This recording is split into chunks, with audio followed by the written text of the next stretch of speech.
Let's see if we can make some beeswax wraps. Hey everybody, it's Colette with Blessings Craft Therapy if you didn't know, and if you did, thank you so much for coming back.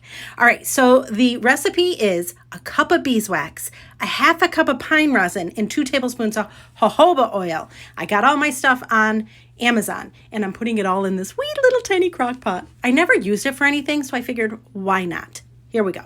So I mix it up. I put it on high so that everything could melt. And I make sure to mix it once it's all melted, but there it is. It's on high. Perfect. Now this is where I thought it was going to be slick and put a heating pad down. This is what we're going to use to keep the baking pan nice and warm. It didn't work. I'm just going to tell you right now.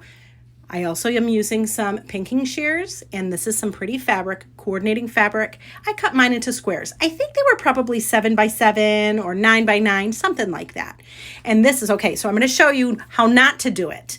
I have this on the heating pad. I have my little baking sheet on it, and I have a little foam roller. And look at what it did, because it wasn't warm enough, okay? So what I'm gonna tell you to do right now, if you have a griddle, put it on a griddle. If you have I actually have a wood stove, so I just put my baking sheet on a wood stove to get the pan nice and hot, and then I rolled on my beeswax. So see this foam roller? I just dipped it in to our mixture, and there we go. See? That worked so much better. And then while it's still warm, you're going to peel it up and then just wave it around. And look, it's dry already.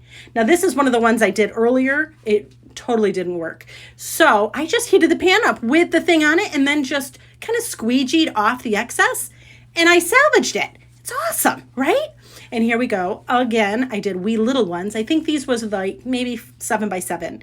Same process. We're just using this. And I got my foam rollers from Dollar Tree. Yeah, I know. The key is keeping your, nice and warm. That baking sheet has to be warm. It has to, or else it's going to be awful. But this is the end product. Let them dry once they get nice and cool. And when you go to use them, you kind of scrunch them up a little bit. Keep doing it.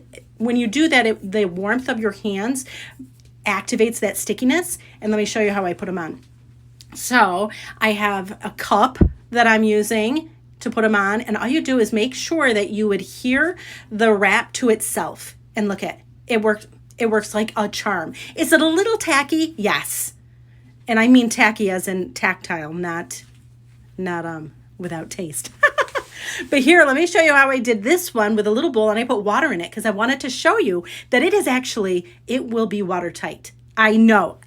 Listen, I am just as excited about this as you are. I know, there's probably nobody excited about it. But this was super fun because I hate using like tin foil or saran wrap. I like a more natural option. This is it. So here we go. So I made sure that's all adhered to itself, and look at, quit it. What? Yeah, there's water in there, and it's sealed. Nothing leaked out. My word, I am so excited. Yeah, so that way if it falls over in your fridge, not a problem. You can't put raw food with it, but you can wrap like a piece of apple that you wanted to save, or other vegetables or fruits. I mean, come on, this is awesome sauce. And this would make a great gift. Think about a set. If you're a seller, like if you make things to sell, this would be a great item that you could maybe start selling. I'm just saying. Anyways, friends, thank you so much for watching, and I hope this inspires you.